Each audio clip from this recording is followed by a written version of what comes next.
Als ich mal ein bisschen recherchiert habe, stimmt es, dass man bei der Napola bis an die Grenzen der körperlichen Belastbarkeit getriezt worden ist, auch so in so einem Sportzusammenhang? Um hart Also, zu werden? nee. Sie denken jetzt vielleicht an den Film Napola, wo da so ein armer Junge von einem Loch unterm Eis zum nächsten schwimmen soll. Ja, oder auch so. Sachen, die ich gelesen Nee. habe. Sie waren ja dabei. Also, bitte? Sie waren ja dabei, deshalb frage ich Sie. Ja. Also, nee. Wenn uns da einer oder über die Leistungsfähigkeit, also bis an die Leistungsfähigkeit hin, ja. Wir sind also so 25, 30 Kilometer am Tag marschiert mit Rucksack. Quatsch, Rucksack war nicht, ein Affe, also Tornister. Und da waren dann auch Ziegelsteine drin, wenn es sein musste. Also das, ja, und da haben wir uns auch Blasen geholt und an den Füßen. Aber nein, überfordert, da wären auch die Eltern dazwischen gegangen. Also die kamen ja immer uns hinbringen, uns abholen, jedenfalls solange wir noch so 10, 11, 12 waren. Achso, das war kein Internat. Doch, war ein Internat. Also ich meine jetzt zu den Ferien. Ja, okay. Und ja, da waren ja, dann klar. auch Gespräche zwischen den Lehrern und den Vätern und Müttern. Und wir hatten einige, ja, ich würde sagen Prominente auch. Also zum Beispiel einer, der Vater des einen war, wie sagt man, was nach dem Minister kommt, Staatssekretär. Also schon ein bisschen was. Und die hätten unsere Pauker aber kräftig hochgenommen, wenn die Jungs da in gesundheitlichen Gefahren gebracht worden wären. Also das, nee. Aber es war jetzt nicht nur reiner Sportunterricht, sondern das war auch schon so eine paramilitärische oder Ja, vormilitärische Ausbildung. Wir mussten exerzieren wie die Großen.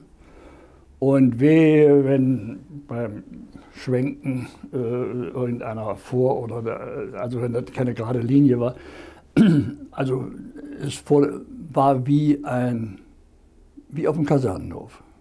Ja. Aber nicht nur wie auf dem Kasernenhof, sondern es war noch normaler Sport. Und wir haben zum Beispiel nie Fußball gespielt. Warum nicht? Fußball war Bolzen. Handball und ja, Handball war das Kampfspiel, was für uns typisch war. Galt Fußball als unfein? Vielleicht im Hinterkopf, aber nein,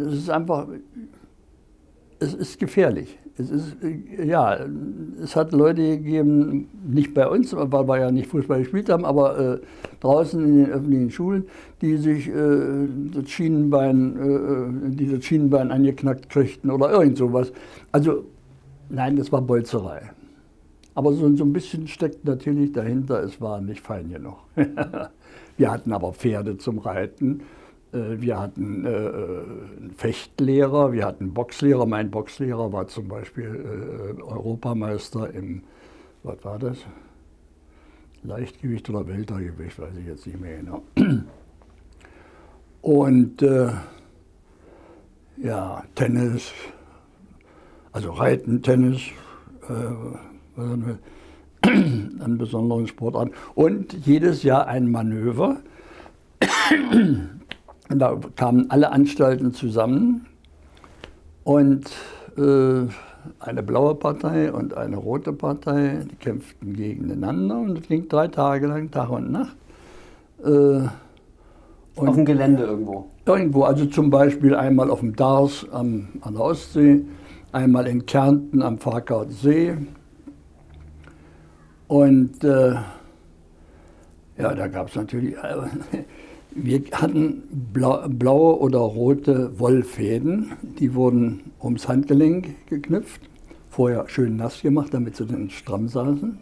Und die mussten abgerissen werden. Dem anderen? Dem anderen. Ja. Also es war schon eine Bolzerei und Prügelei. Und da hat so mancher geblutet, dann, wenn man damit mit den Fingernägeln rankam. Ja, und dann, wenn abgerissen war, war der tot. das ist natürlich auch ein bisschen makaber, nicht? Und was, dann blieb man liegen oder ging weg oder was war das? Dann musste man aussteigen, entweder liegen bleiben oder zur Seite gehen, also durfte sich nicht mehr an der Prügelei beteiligen. Und das waren 3 Tage? 3 Tage, ja. Hat man auch mal geschlafen oder ging das so? Ja, natürlich, ja. Aber nicht, dass allgemeine Ruhe war, sondern die einen haben geschlafen, die anderen haben Spätrupp gemacht und sind zu den anderen rübergekrabbelt und haben da versucht, Wollfäden abzureißen. Und fanden Sie das spannend? Ja, vor allen Dingen, das war so spannend. Die Älteren, die fuhren sogar mit dem Motorrad ein. Und es gab, wir hatten, glaube ich, 2 Geländewagen, also die haben mitgespielt. So eine Art Jeeps, nicht? Das war alles mit dabei. Und wir waren also ausgerüstet wie die Wehrmacht. Mit Ferngläsern, mit Kartentaschen, mit allem drum und dran, was dazugehört. Und mussten natürlich auch nach Marschkompass und Karte uns orientieren. Also wir hätten eigentlich, als wir unser Abitur machten, schon gleich bei der Wehrmacht als volle Soldaten einsteigen können.